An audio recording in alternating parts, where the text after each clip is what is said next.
Hi everyone, it's Tasleem here, and I have been doing some really interesting things over the last few days. I am right-handed, so usually when I get up and brush my teeth, I'm brushing my teeth with my right hand. But I've been grabbing my toothbrush and brushing my teeth with my non-dominant hand. It's actually quite interesting because I have an electric toothbrush, so besides that, when I leave my apartment building, there's two ways that you can exit once you exit from the elevators. You can go out the front doors, either going around to the right or to the left. And I tend to go around to the right, so I've been taking a different path, like veering off to the left and taking that route instead. I also, the other day, I was at karaoke, and sometimes when there's a long lineup of singers, I'm a little bored. Like, I like listening to other people, but I'm curious what other people are doing around me as well. And I've been intrigued by the guys that are all playing pool at the back. So I stood by the pool table as I normally do, and as usual, someone asked me, "Do you want to play?" And I said, "No, I'm just watching. Like, I don't really know how to play, but I want to learn." And then he said, "Yeah, I see you here a lot, and I wasn't sure if you wanted to play or." He goes, "The best way to learn is to just get in there." So I said, "Actually, you know what? I'm going to play." And it was such a not usual response for me, like even if someone else had said that in the past. And why am I telling you all this? Well, I have realized that there is a real power in doing things differently than you normally did them. There is something called neuroplasticity that some of you might really be familiar with. And it has to do with our brain and the way that we learn things and the way that we remember how to do things and how our body and our minds retain that information so that we can go out in the world and just do the things naturally that we have repeated over many times in our lifetime, like me grabbing my toothbrush with my right hand, or me even saying no to playing pool. But the thing is that the reason it's called neuroplasticity is the plasticity part is really important. Plasticity is referring to the way that our brains are so malleable in the way that they can build new circuitries, new connections, adapt to new environments.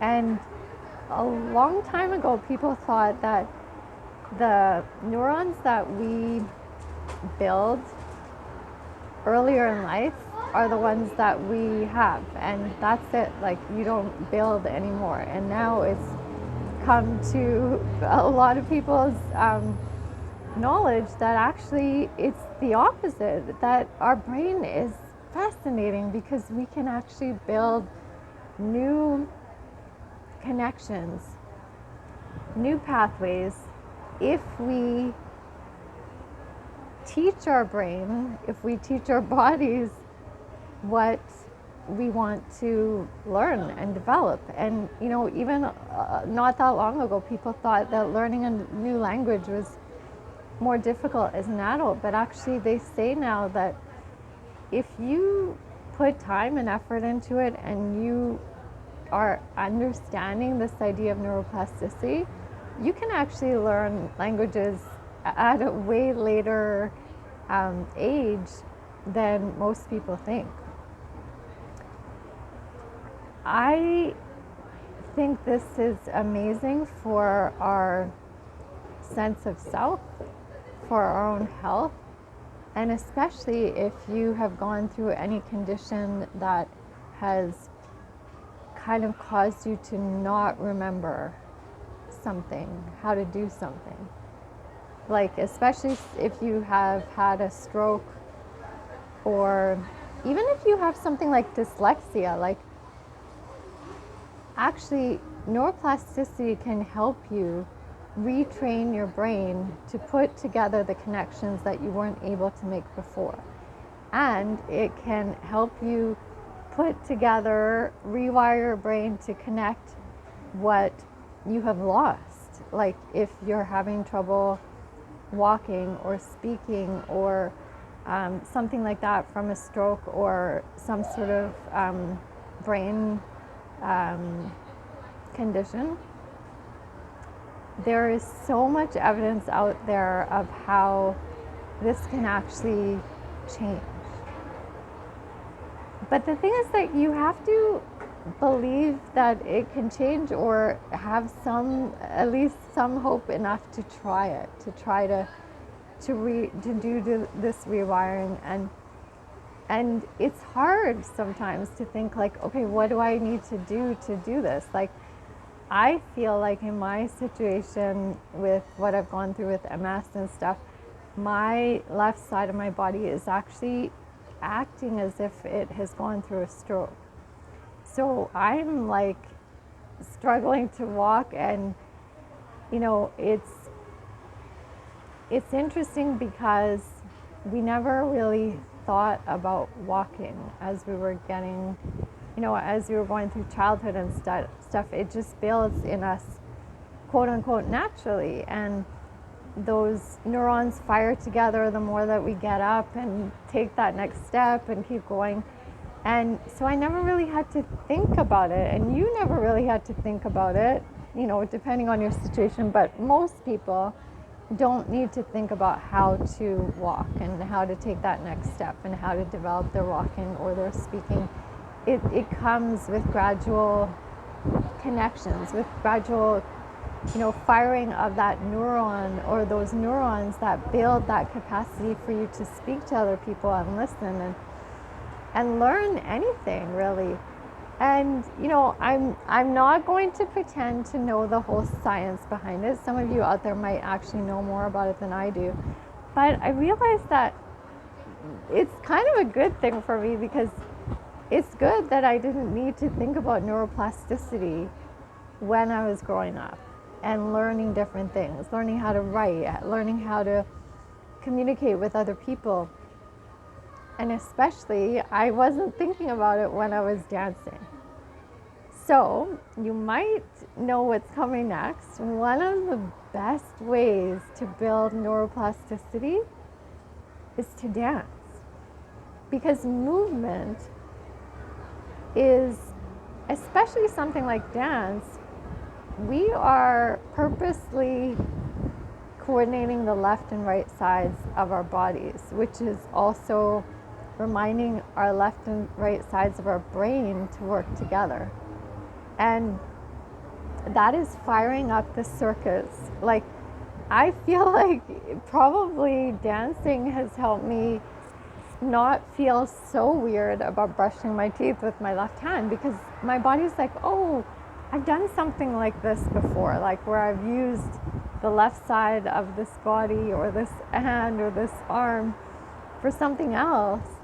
And that is for dance. Like, I don't do a lot with my left hand in terms of, you know, if I need to pick the right or the left, I probably reach out for things and grab a door and open a door, whatever, with my right hand. But because of dance, my body has a memory of being able to use the left side for some other things. And even though it has kind of forgotten, like, I'm not able to coordinate to dance right now the way that I could before in a huge way, I'm realizing that actually, because I did work on dancing, like training in it, taking lots of lessons, like not even having to think about this neuroplasticity, but still doing it in a formal way, like learning through classes and repetition and stuff, that I almost feel like it's easier for my body to remember how to dance than it is to walk, because I don't remember learning how to walk. I don't remember what it took or what the practice was or, what the technique was behind it. And I don't remember doing it repetitively enough that it just became a muscle memory, but I definitely remember that with dance. So I decided that tonight there is a blues dancing event, and I haven't been to a social dancing event, partner dance especially, in a few years. And I've decided that this is going to be part of my neuroplasticity development. I'm going to go, and instead of saying to myself, well, because I've lost the coordination or the strength in my legs and the left and right side of my body, that I can't go dancing, I'm going to build the neuroplasticity to tell my brain, actually, we are going to do this again. We're going to build those neurons. We're going to build those connections, those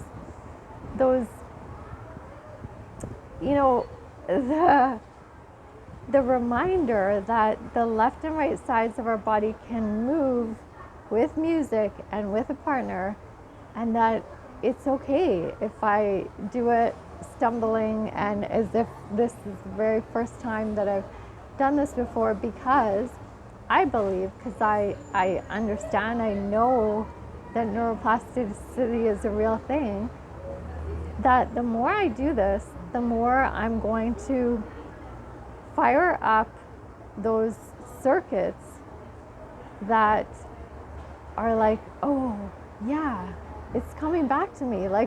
It's all coming back to me. I remember doing this. My body and my brain is going to be like, oh yeah, we did this once before. We did this actually millions of times before, and it was really fun.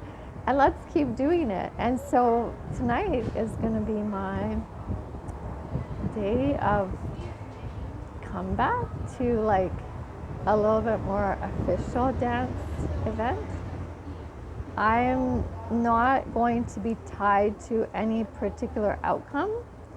I'm going to go there, enjoy that I'm around different people, and that there's going to be really cool music, and that blues doesn't have some of the fast turns, or I can adapt it.